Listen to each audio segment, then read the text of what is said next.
On this week's episode of The Sauce, I review the Master's G22 airbrush, aka that $20 boy from Amazon.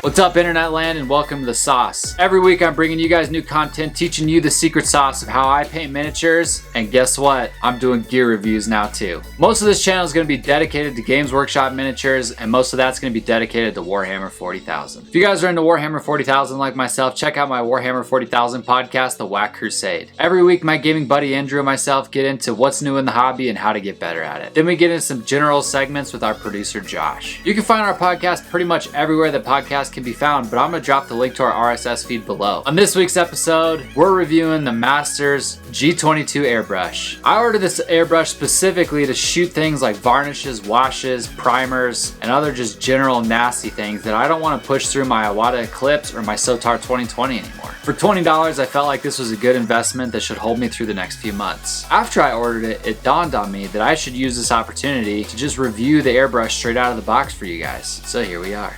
I think a good test of an airbrush's value and quality is to just paint an infantry model with it. And we're not talking about just generally priming it and slapping on a base coat. We're talking about midtones, highlights, and even bright small reflections. If this airbrush is worth anything, we're gonna quickly find out if it can hold its weight. So let's dig in. This week I received my Master's G22 airbrush from Amazon. With tax, it came out to $20.81. That is a steal for an airbrush, seriously.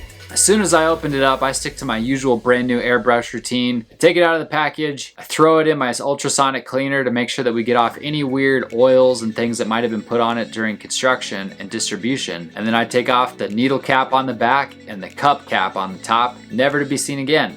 I spend too much time taking needles in and out and messing with things inside of the airbrush, and I load too many paints too quick to need either of those things, so as soon as I get an airbrush, I take those off and they're never seen again. Now that our airbrush has been cleaned, it's time to test it out. I think an important thing of getting a new airbrush is just understanding what it's capable of. Before I take this airbrush directly to a model, I'm going to take it to a piece of white paper. This is going to give me an idea on how it shoots, if it speckles, what happens if I get dry tip, and all those things I will experiment with here and you'll see. One thing that I've noticed about this airbrush is it does dry tip and splatter a bit more than some of my other airbrushes. So what that means is if I shoot a really wet heavy coat through the airbrush and let it sit for a second, then when I go back to the airbrush and push air through it, even if I don't have the trigger pulled back, I immediately get a bit of a splatter. Pretty much all airbrushes do this, but this one seems to be doing it a little bit more than the other ones that I have in my arsenal. I need to keep that in mind and note these kind of things when I'm airbrushing a model. This is gonna save you potentially splattering paint all over a model, and man, does that suck.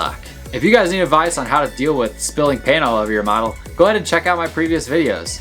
Been there, done that, recorded it, put it on YouTube.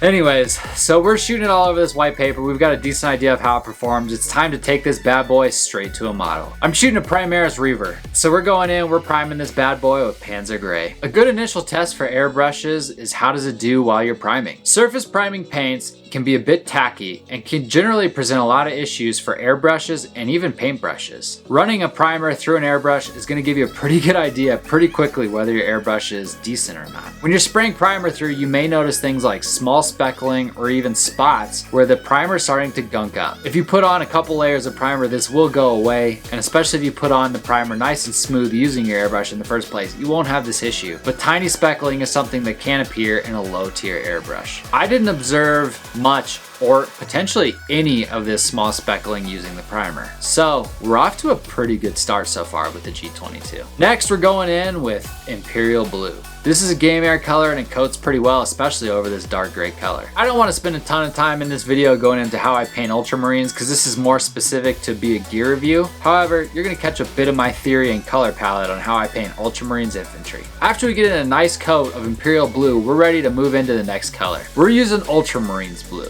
This this should not be a big surprise since we're painting ultramarines. This is a great mid-tone for many ultramarines color palettes. We're going in and we're starting to be a little bit more selective. We're starting to use more zenithal painting techniques, and you're going to start to see how this ultramarines blue is going over the imperial blue.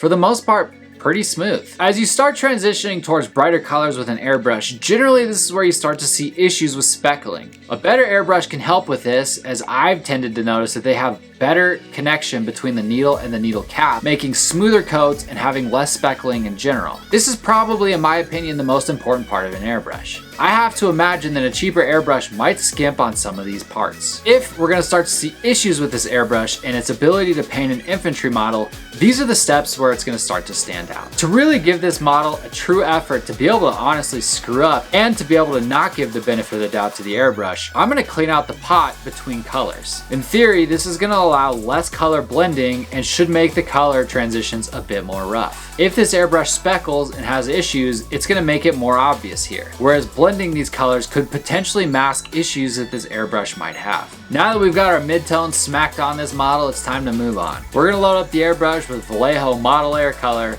Light Sea Blue, and we're going to start shooting it. Like I said, since the pot's been cleaned, we're getting almost just this color with no color transition between this and the ultramarines blue in the previous step. Any speckling should start to stand out here. As you can see, when this paint is properly thinned, the speckling is minimal to non-existent with the naked eye. I'm starting to be a bit of a believer in the G22, I'm not gonna lie. And now we get in with, guess what? You called it, I called it. If you've been watching this channel, everybody knows Wolf Gray. Seriously, just go buy Wolf Gray. If you don't have it right now, order it, buy it, do whatever you need to do. It's time to toss in the Wolf Gray and thin it down quite a bit. Depending on the style of ultramarines that I would be painting, I would skip this step. But since this is a gear review, and again, we're talking about if we can force speckling with this paintbrush, we're gonna try it out. So I'm going in with just a little tiny highlight of Wolf Gray on top of all of this. You'll see right here, I start to have a bit of an issue with speckling, which then tells me there's only one thing to do. I'm gonna put in a little bit more airbrush flow improver to try to thin things down. If I'm still speckling after this, I can start to assume that this is potentially due to the airbrush and potentially not the paint itself. After I put in flow improver, I gotta say, it cleaned things up, and again, I'm impressed. We're gonna just hit some quick, small, top, very bright highlights all over the model, and then we're gonna call it good. Here's a couple pictures of the model with all the airbrushing done.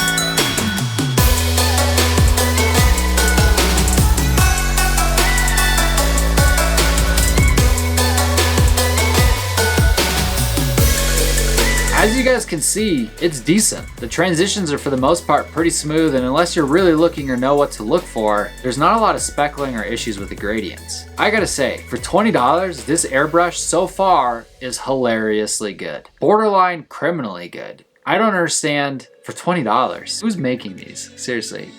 What kind of ethics? What do you guys do? For 20 bucks, something's up. You've seen it in action, and now here's my reservations on the product. In my experience, I've had a few airbrushes, and most of them out of the box perform really well. However, with cheaper airbrushes, as in many things, that lower price point, you start to sacrifice quality. In quality in things like airbrushes, you start to lose things like fitment, parts replacements, or general other mechanical things that you would be missing out on by buying a more expensive airbrush. These parts may also wear out quickly and might not take well to certain types of cleaning and cleaning techniques. In the future, I'm going to be doing an updated video on the long-term use of this airbrush. I'll probably do it when this airbrush dies.